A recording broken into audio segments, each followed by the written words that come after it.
अवांजी समातुन ताईं radio voice of Sindh London. Sindh ऐं सैद जे आशिक़ मुदबर कानूनदान क़ौम दोस्त ऐं बेबाक इंसान हफ़ीज़ कुरैशी जी वरसी आहे। असीं अॼु भेटा पेश करण लाइ संदसि तारुफ़ अव्हां जी ख़िदमत में पेश करियूं था।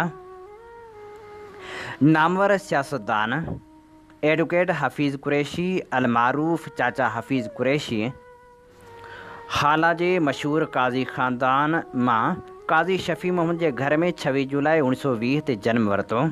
अञा हिकु साल जो मसोत संदसि वालिद गुज़ारे वियो। खेसि 2 वॾा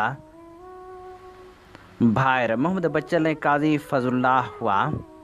वालिद जे लाॾाणे सबबि संदसि समूरी परवरिश ऐं तरबियत वॾे भाउ काज़ी मोहम्मद बचल कई। हुन रिवायती तालीम पंहिंजे ॻोठ ऐं भरपासे में हासिलु कई। सेकेंडरी तालीम टंडे बागे हाई स्कूल में वरिताई, जिते संस हम सबक हाकिम अली ज़रदारी, काज़ी भले ॾीने जो फर्ज़ंद अब्दुर्रहीम जुणेजो ऐं काज़ी अब्दुर्रहमान कुरैशी हालाई रहिया। हफ़ीज़ कुरैशी मैट्रिक जो इम्तिहान बम्बई यूनिवर्सिटी मां ॾिनो। उन दौर में मैट्रिक जो इम्तिहान बम्बई यूनिवर्सिटी वठंदी हुई। उन बाद BA पढ़ण लाइ मुंबई वियो, जिते संदसि मुलाक़ात बरख दानिश्वर प्रोफेसर करार हुसैन सां थी, जंहिंजे असर हेठि ग़ालिब ऐं इक़बाल जे फ़िक्री उॾाम ऐं शाइराना रमज़नि खां आगाह थियो। प्रोफेसर करार हुसैन जी सोबत में अलामा इनायतुल्लाह मशरक़ी जी ख़ाकसार तहरीक में शामिल थियो। उन ज़माने में पढ़ियल लिखियल ऐं मुतहरिक माण्हू ॿिनि मकतब ऐं फ़िक्रनि खां मुतासिर रहंदा हुआ। हिकु थियोसाफ़िकल सोसाइटी ऐं ॿी अलामा मशरक़ी जी ख़ाकसार तहरीक। मुंबई मां BA करे अचण खां पोइ कराची लॉ कॉलेज मां LLB करण सां गॾु सिंध मदरसे कराची में उस्ताद तौरु पढ़ाइणु शुरू कयाई। उन ज़माने में कराची नेवी में बग़ावत थी ऐं माण्हुनि जा अंबोह टावर ॾांहुं वधणु लॻा त उन्हनि में हफ़ीज़ कुरैशी ऐं जमाल अबड़ो बि शामिल हुआ।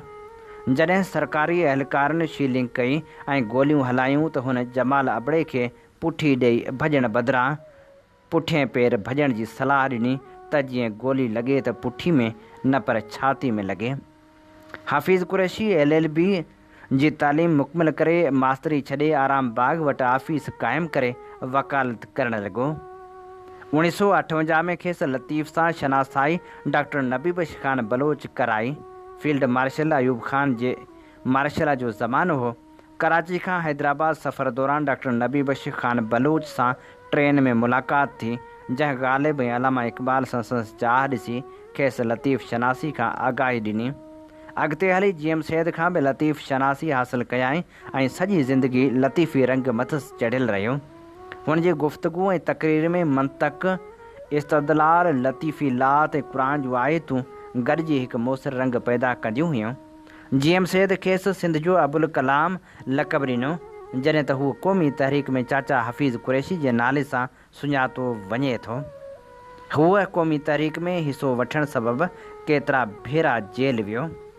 बेनज़ीर भुट्टो जे पहिरें दौर में हूअ GM सैद जे सिंध जे दौरे दौरान सखर मां गिरफ़्तार थियो ऐं सिंध जे मुख़्तलिफ़ जेलनि में रहियो।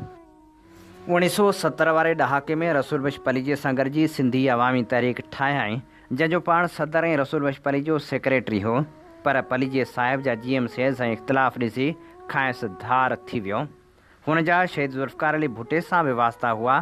साणसि गॾिजी सिंध जो दौरो कयो हुआई, पर संदसि सियासत सां इख़्तिलाफ़ रखियाई। जॾहिं भुट्टो साहिब इक़्तिदार में आयो त हफ़ीज़ कुरैशी खे वफ़ाक़ी वज़ारत जी आछ कयाई ऐं चयो वियो त खेसि सिंध जे कंहिं तक तां चूंडायो वेंदो त हुन इनकार करे छॾियो। हफ़ीज़ कुरैशी कामयाब वकील हो। अंग्रेज़ी, उर्दू, सिंधी ते अबूर रखंदो हो, पर अरबी ऐं फ़ारसी जी बि सुठी ॼाण हुयसि। हू कमाल जो हाफ़िज़ो रखंदड़, हाज़िर जवाब, मुदबर ऐं मानाख़ीज़ गुफ़्तगू जो माहिर हो। हू GM सैद जो वॾो एतिराम कंदो हो, पर साणसि हुजती बि ॾाढो हो। कॾहिं कॾहिं ज़ाती मामलनि में खेसि बि सभु कुझु चई वेंदो हो। हुन नानाणनि ऐं ॾाॾाणनि मां 2 शादियूं कयूं। पहिरीं घरवारी ख़दीजा कुरैशी मां खेसि 7 पुट थिया ऐं हुन जी वफ़ात खां पोइ ॿी घरवारी सीमा कुरैशी मां खेसि 1 पुटु ऐं 1 न्याणी थी।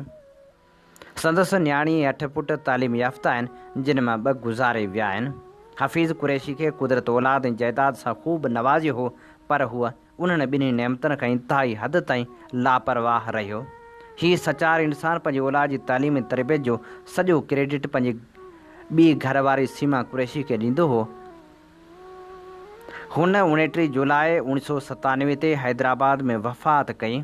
संदसि वसियत हुई त खेसि सन में साईं GM सेठ जी पेरांदी खां दफ़नायो वञे, पर पोइरनि खेसि मख़दूम अरबी ॾियानी उर्फ़ शाह दियानी जे क़ब्रिस्तान में दफ़न कयो, जिते अब्दी आरामी आहे।